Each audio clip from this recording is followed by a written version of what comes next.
What does it really mean to do the right thing? Especially when no divine authority is watching, rewarding, or threatening punishment. To tackle this topic, we're going to confront Plato's Euthyphro dilemma head-on and argue that real morality begins not with obedience to power, but with actions that measurably reduce harm and increase human flourishing. Welcome to another bonus edition of the MTB Podcast, a segment of the weekly episode that I call Afterthoughts.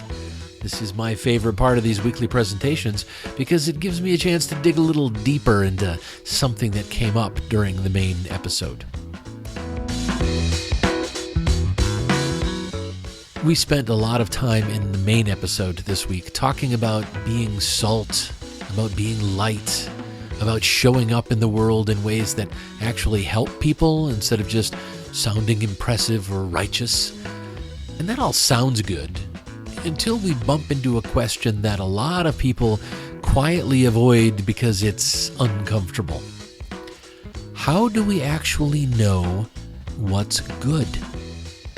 Not what we were told is good, not what our tribe says is good, not what a preacher, politician, or some holy book claims is good. How do we know? Because here's the thing. People do horrific things while claiming and believing that they're doing good. They always have. And right now we're watching cruelty, dehumanization, and authoritarian behavior wrapped in religious language, especially Christian language, and sold as moral clarity.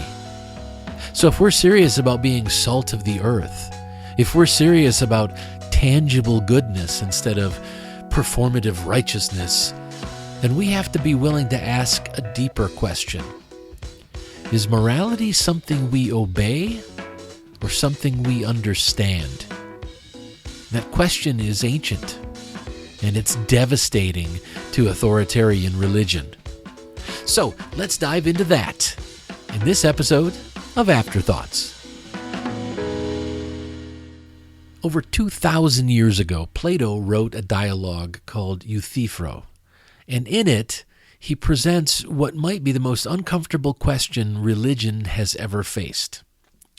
It goes like this: is something good because God commands it, or does God command it because it is good? That's it. That's the whole dilemma. There's no third option. Is something good because God commands it, or does God command it because it's good? If something is good only because God commands it, then morality is arbitrary. Right? If God commands something because it is already good, then goodness exists independently of God. Either way, divine command morality is in serious trouble. And this isn't abstract philosophy. This question determines whether morality is rooted in principle or if it's rooted in power. Whether ethics is about human well-being or about obedience. And we're talking about whether salt has intrinsic value, or if it only works when someone in authority tells it to.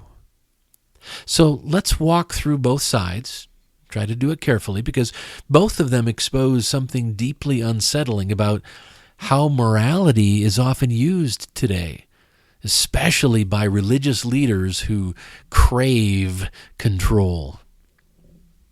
Okay, so let's take the first option seriously. To do that, I'll have to suspend my disbelief and assume that there is a God.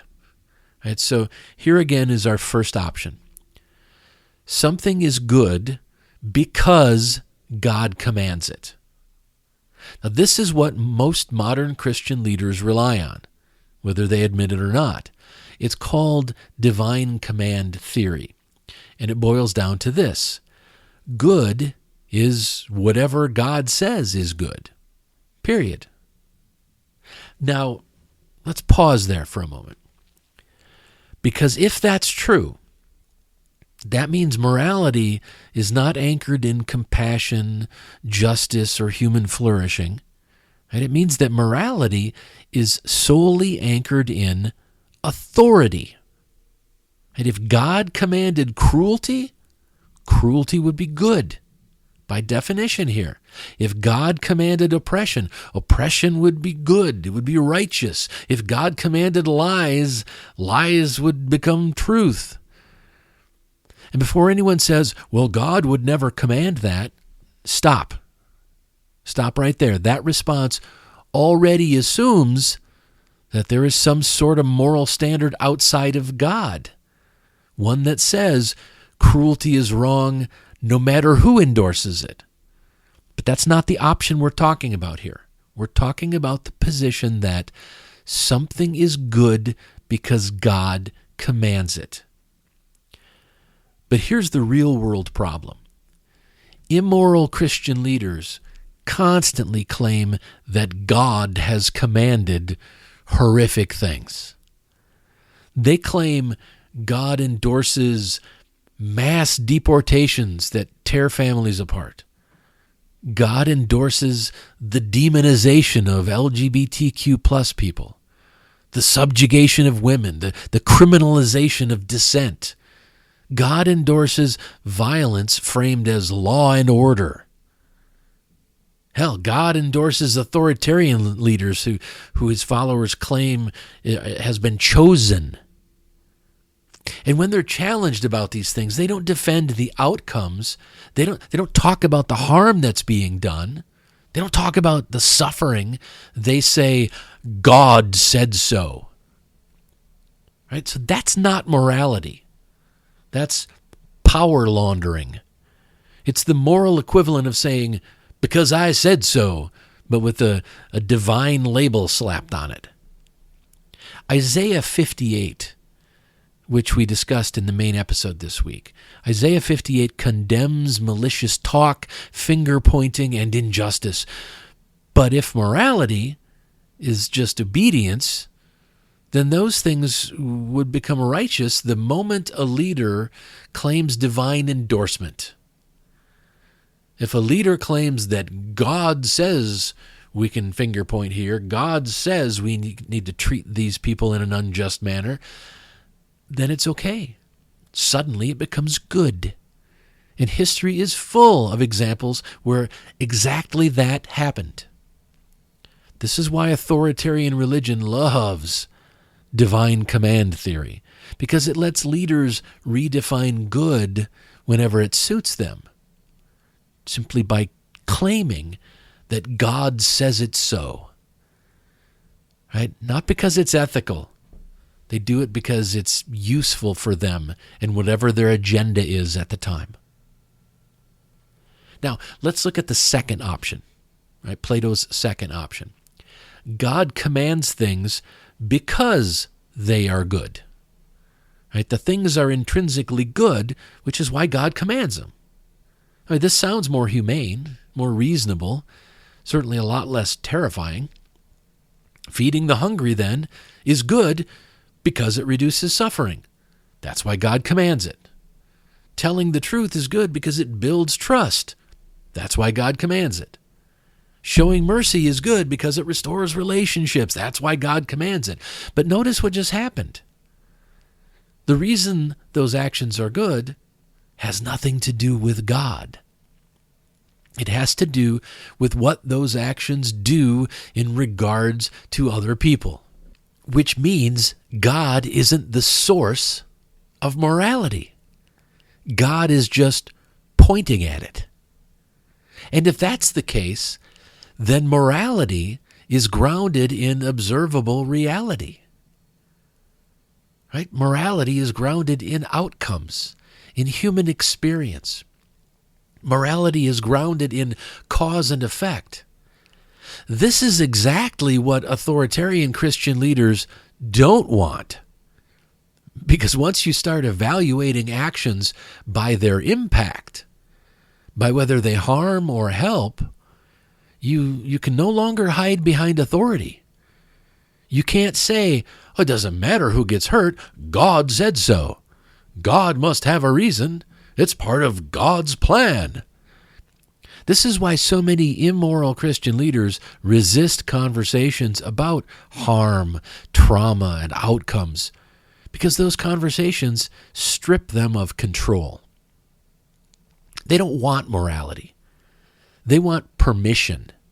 They want immunity. They want unquestioned authority. And the moment you say, let's look at what this actually does to people, their moral framework collapses. That's why Jesus talking about salt and light is so threatening when it's taken seriously. Salt preserves. Light reveals. And neither one of them cares who's in charge. Okay, before we move on, we need to slow down and deal honestly with a claim that comes up every single time this conversation happens. Because if I don't address it directly, someone will think that I'm dodging something important. Look, you'll hear Christians say, God is love, or God is the source of all goodness. And they'll say it like that settles the matter, as if it dissolves Plato's Euthyphro dilemma and proves that morality still needs God after all. But here's the thing, it doesn't settle the matter at all. Not philosophically, not ethically, and certainly not in the real world we're living in right now. So let's walk through this carefully, because this is one of those moments where clarity really matters. If someone says, God is love, what they're really saying is that love is good because it comes from God's nature. But that immediately raises the same question Plato raised over 2,000 years ago. Is love then good because it comes from God? Or is God called good because love is already something we recognize as good? And that's not a trick question. If anything, it's a fork in the road. If love is good only because God is love, then goodness still depends entirely on divine identity. Which means, if God's nature were different, if instead of love, if his nature were cruel or violent or arbitrary, right? If God is cruelty, right, then those things would be good too. And once you admit that, well, morality stops being about principle and becomes about power, because morality is solely then based on God's authority. That's what we're talking about, power. Because then whoever claims the ability to define God defines goodness. That's not morality. That's obedience. But if, instead, God is called good because love, fairness, mercy, and compassion are intrinsically good, right? Because they reduce suffering and allow communities to function better, then those values exist independently of God. God then isn't the source of goodness. God is a symbol or a story pointing to what's already good. And at that point, God becomes redundant. That's not an insult. It's just a logical conclusion. Because once you admit that love is good due to its effects, love is good because it heals, it connects, it stabilizes, it helps sustain human life. Well, once you admit that, you've already grounded morality in human experience. You've already done the moral work without divine command. This is where many Christians get uncomfortable, because what they want morality to be is anchored to authority. Right? They want goodness to flow downward from God to Scripture, to leaders, and then to the people. That structure ensures control. It ensures compliance. It ensures that there's a hierarchy in place. But notice what happens when you remove that hierarchy. If goodness doesn't require divine command, If goodness can be understood, tested, refined, and defended through reason, empathy, and lived consequences, then no one gets to claim exclusive access to morality. No pastor, no politician, no prophet, no megachurch, certainly no regime. And that is the real threat. Because when you look at what immoral Christian leaders are doing today, when they justify cruelty by saying God wills it, when they bless violence, exclusion, deportation, and dehumanization, they're not appealing to love at all. They're appealing to authority. They're saying, this is good because God says so, and I speak for God. Let's be clear. That's not theology. That's a power grab. And this is exactly why the God is love defense collapses in practice. Because if God truly were the source of goodness in a meaningful way, then moral clarity would increase, not decrease, when people invoke God. But what we actually see is the opposite. People start invoking God and we see moral confusion, contradiction, and abuse. They all multiply wherever divine authority is weaponized. So here's the uncomfortable truth. When Christians insist that goodness just must come from God, what they're often really saying is that people can't be trusted with moral responsibility. They're saying that without fear of divine punishment, humans would descend into chaos. But history, and frankly common sense, tells us the opposite. I mean, seriously, people do not stop being cruel because they fear God. If anything, they use their twisted conception of God to justify their cruelty and call it righteousness. People stop being cruel when systems reward cooperation, empathy, and fairness, and then hold harm accountable. Real morality doesn't begin with obedience. Real morality begins with understanding.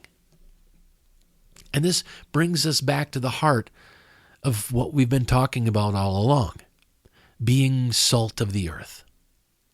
Salt doesn't ask permission. Salt doesn't need authority. Salt works because of what it does, because of what it is. And that's the standard that humanism insists on. Utility over origin. It's all about impact over intention. We need results, not a much more rhetoric. If feeding the hungry reduces suffering, it's good, regardless of who commanded it. If telling the truth builds trust, it's good, regardless of who endorses it. If protecting human dignity strengthens society, it's good, regardless of whose frickin' theology agrees with it. That's not relativism. That's accountability. And once you see that, the whole frame shifts. Morality stops being something handed down from above and becomes something we're responsible for together, which is scarier, but also more honest, because now we can't hide behind scriptures or slogans or memes. Now we have to own our choices. And that's exactly why authoritarian movements hate this idea. They don't want people to be independent moral agents. They want people to be obedient subjects. So when someone says, God is love, the right response isn't to argue theology. It's to ask a simpler, more dangerous question. If God is love, then why are the people claiming to speak for God so consistently defending things that destroy human life? And once that question is on the table, there's no going back.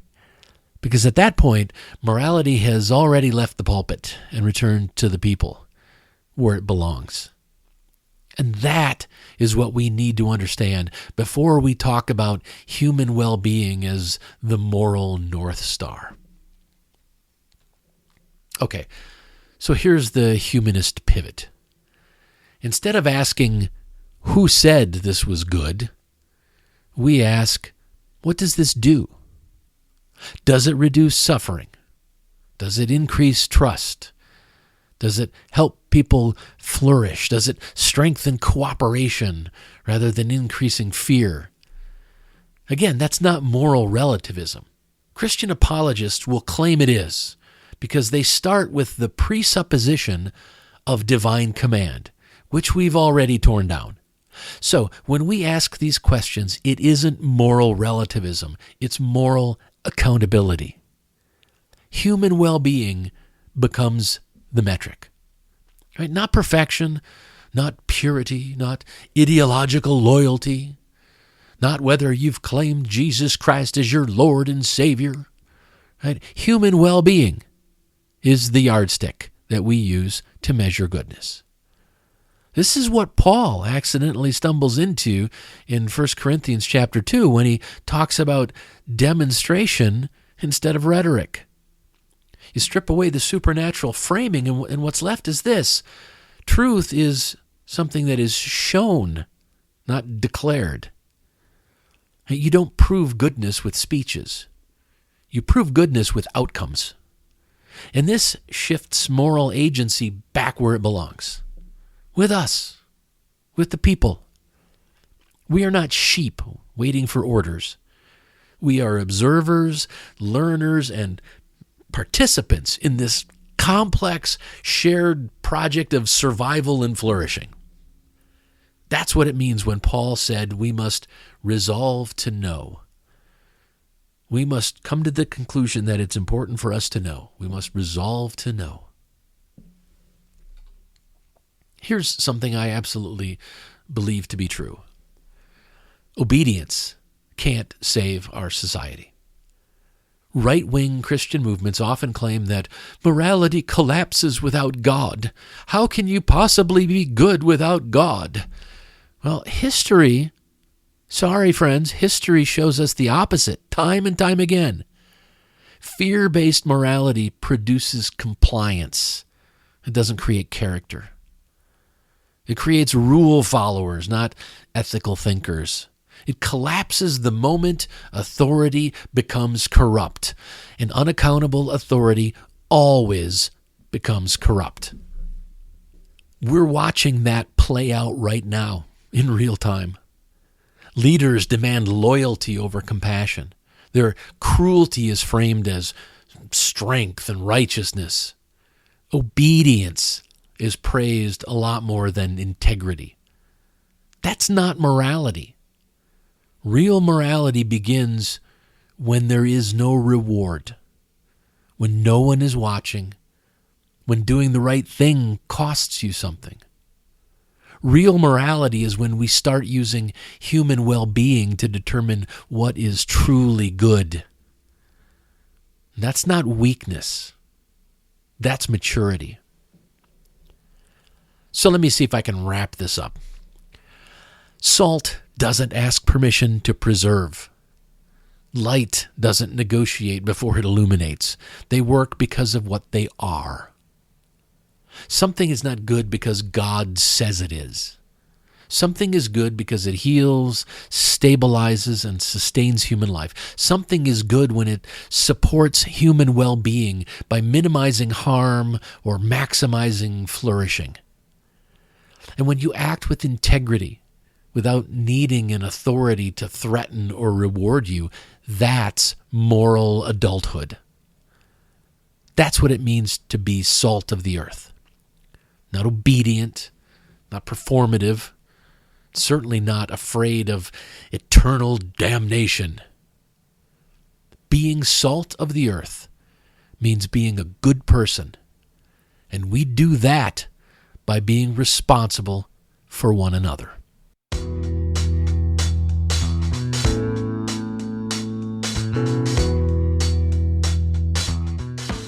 Thanks for joining me for this episode of Afterthoughts. If you want to keep up on everything I'm doing, please head over to good.Project.com and subscribe to my newsletter. You'll get notifications whenever I publish anything, and I'll also keep you updated on the weekly live streams of mythologizing the Bible.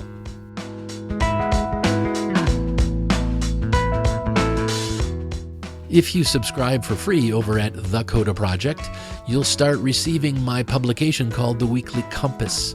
This is a brief guide on a single core value. Think of it as a mini lesson plan for personal growth. It's perfect for families, students, and adults because I include discussion questions designed for each age group.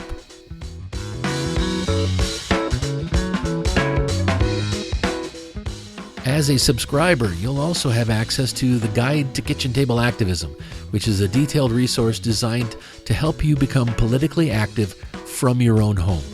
The guide explains why activism is important, the philosophy behind kitchen table activism, and the foundational values it supports, before laying out how to use the tools you have to make your voice heard. It provides additional tools, tactics, and templates for you to use, and it only takes 15 minutes a week. If you care about our democracy, our country, and our world, then I encourage you to check it out. While you're at it, make sure you hit the subscribe button so that you'll start receiving my newsletter called The Kitchen Table Activist. Thanks again for listening. Until next time, remember to question everything, keep what's good, and live what matters.